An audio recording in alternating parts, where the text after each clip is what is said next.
இந்த ஜோதிட கலையை கற்றுத்தந்த அத்தனை குருமார்களுக்கும் முதற்கான வணக்கத்தினை தெரிவிக்கிறேன்.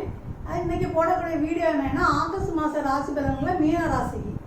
நான் வீடியோ பார்க்க முன்னாடி என்னோட சேனலை நீங்கள் சப்ஸ்கிரைப் பண்ணிக்கோங்க.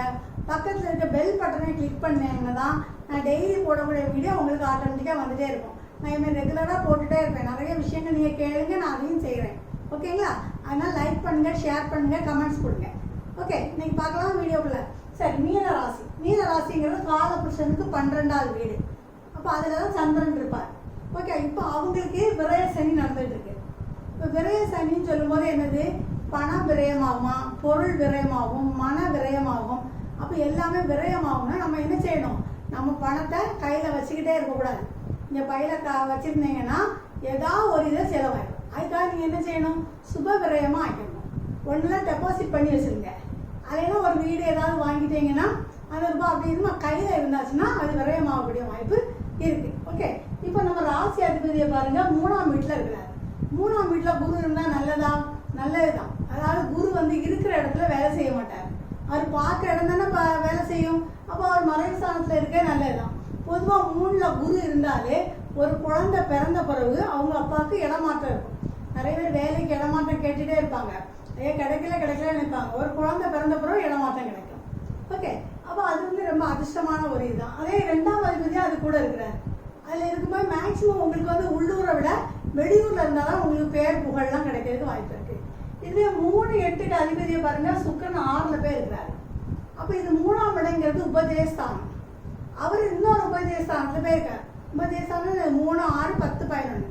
அப்போ அதில் இருந்தாச்சுன்னா பொருளாதாரம் முன்னேற்றம் இருக்கிறதுக்கு வாய்ப்பு இருக்குது. பண வரவு அதிகமாக இருக்கும். பொதுவாக நீங்கள் இப்போ ஒரு இன்டர்வியூ போகிறீங்கன்னு வச்சுக்கோங்களா, ஃபஸ்ட்டு இன்டர்வியூலேயே நீங்கள் சக்ஸஸ் ஆகிடும். ஏன்னா 6ஆம் இடங்கிறது இன்டர்வியூ இல்லையா? அது உங்களுக்கு ஃபஸ்ட்டே சப்போஸ் கிடைக்கலன்னா 3ஆவது இதில் கிடச்சிடும். அதை நீங்கள் மனசு தளரவிடக்கூடாது. 3ஆவது இதில் கிடைக்கிறதுக்கு வாய்ப்பு இருக்குது. ஓகே, ஏன்னா இந்த இடத்துல 6ஆம் இடத்துல 6ஆம் இடத்துக்கு சூரியன் இருக்கார் பார்த்தீங்களா, அவரோட இருந்தால் ஹர்ஷ யோகம் உண்டுன்னு சொல்லுவாங்க. அப்போ இதனால தொழிலில் நல்ல அமோக வெற்றி கிடைக்கிறதுக்கு வாய்ப்பு இருக்குது. ஓகே, அவர் பாதி மாதம் தான் 5ல் இருப்பார். 5ல் இருந்தாலும் நல்லதுதான். திருவோணாதிபதி 5ல் கேந்திரத்தில் இருக்கிறது ரொம்ப விசேஷம்தான். அதனால் 6ல் இருந்தாச்சுன்னா தொழிலில் இருந்து நிறைய முன்னேற்றம் கிடைக்கிறதுக்கு வாய்ப்பு இருக்குது. இப்போ குரு 3ல் இருந்து 7ஆம் வீட்டை பார்க்குறாரு இல்லையா? 7ஆம் வீட்டுக்கு ஏன்னா 3ல் குரு இருந்தாச்சுன்னா நிறைய வட்டிக்கு வாங்காதீங்க. வட்டி அதிகமாகிட்டே இருக்கும். அப்போ நீங்கள் 7ஆம் இடத்துல இப்போ 7ஆம் இடம்ங்கிறது என்னது, ஒரு வாடிக்கையாளர், திருமணம். அப்போ திருமணத்துக்காக நீங்கள் கடன் வாங்கியிருப்பீங்க. அதை கெட்ட முடியாமல் வட்டிக்கு மேலே வட்டி வந்துகிட்டே இருக்கும். அதில் ஒரு வாடிக்கையாளர் உங்கள்கிட்ட இப்போ பணம் கேட்காங்க, பக்கத்து வீட்டுக்காரங்க.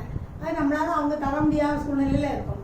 அதே 9ஆம் இடம், இந்த வெளியூர் வெளிநாட்டில் போய் படிக்க வைக்கக்கூடிய நேரம். இப்போ படிப்புக்காக பணம் கடன் வாங்கக்கூடிய சூழ்நிலை வரும். அதனால நமக்கு வட்டி அதிகமாகக்கூடிய வாய்ப்பு இருக்குது. 11ஆம் இடத்தை பார்க்குறாரு. பேராசைனால ஏதாவது ஒரு ட்ராவல் போகலாம், ஃப்ரெண்ட்ஸோட ஜாலியாக இருக்கலாம்னு சொல்லி நம்ம போய் பேராசைனால கடத்தை வாங்கி வட்டி அதிகமாக வாய்ப்பு இருக்குது. மேக்ஸிமம் பாருங்கள் 12ஆம் அதிபதி, அதாவது எங்களுக்கு ராசிக்கு 11ஆம் அதிபதி தான் 12ல் இருக்காரு. அப்போ இதுவே நம்ம இப்படி இருக்கக்கூடாது. இருந்தாலே நம்ம பேராசையினால நிறைய கடன் நஷ்டப்பட வேண்டிய வாய்ப்பு இருக்குது. ஓகே, அதனால் நீங்கள் மேக்சிமம் வட்டிக்கு பணம் வாங்காமல் இருக்கிறது ரொம்ப நல்லது. ஓகே, சரி. அதுக்கு பிறகு பாருங்கள், சுக்கிரன் 6ஆம் இடத்துல இருந்தால் ரொம்ப நல்லதுன்னு சொன்னேன். இப்போ புதன் பாருங்கள் 4ஆம் இடத்த அதிபதி 6ல் இருக்கார். அப்போ 4க்கு 6 வளர்ச்சி தானே. அப்போ நீங்கள் இப்போ ஒரு இடம் வாங்கினேன்னு வச்சுக்கோங்க, இன்னும் பக்கத்துலேயே ஒரு இடம் கிடக்கும். அந்த இடத்த வாங்கக்கூடிய அமைப்பும் உங்களுக்கு வரதுக்கு வாய்ப்பு இருக்குது.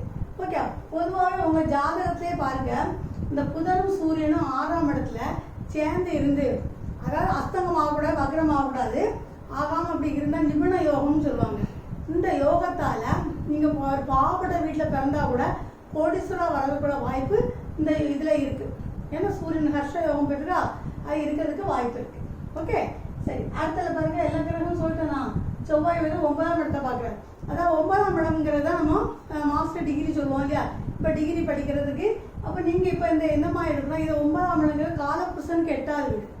அதாவது நம்ம புதைந்து கிடக்கக்கூடிய விஷயங்கள் எல்லாம் நம்ம தேர்ந்தெடுக்கக்கூடியது. ஓகே, அப்போ நீங்கள் மேக்ஸிமம் MBA MCA படிக்கலாம், மெக்கானிக் படிக்கலாம். ஏன்னா அது படிக்கிறதுக்கு நல்லாயிருக்கும்.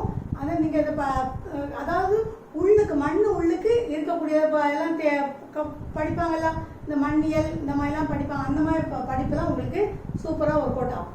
ஓகே, சரி. நாளைக்கு வேற ஒரு பயில சந்திப்போம். நன்றி, வணக்கம். அண்ட் இந்த வீடியோ உங்களுக்கு பிடிச்சிருந்துன்னா மறக்காமல் லைக் பட்டனை ப்ரெஸ் பண்ணிடுங்க அண்ட் கூடவே இருக்க சப்ஸ்கிரைப் பட்டனையும் ப்ரெஸ் பண்ணிடுங்க.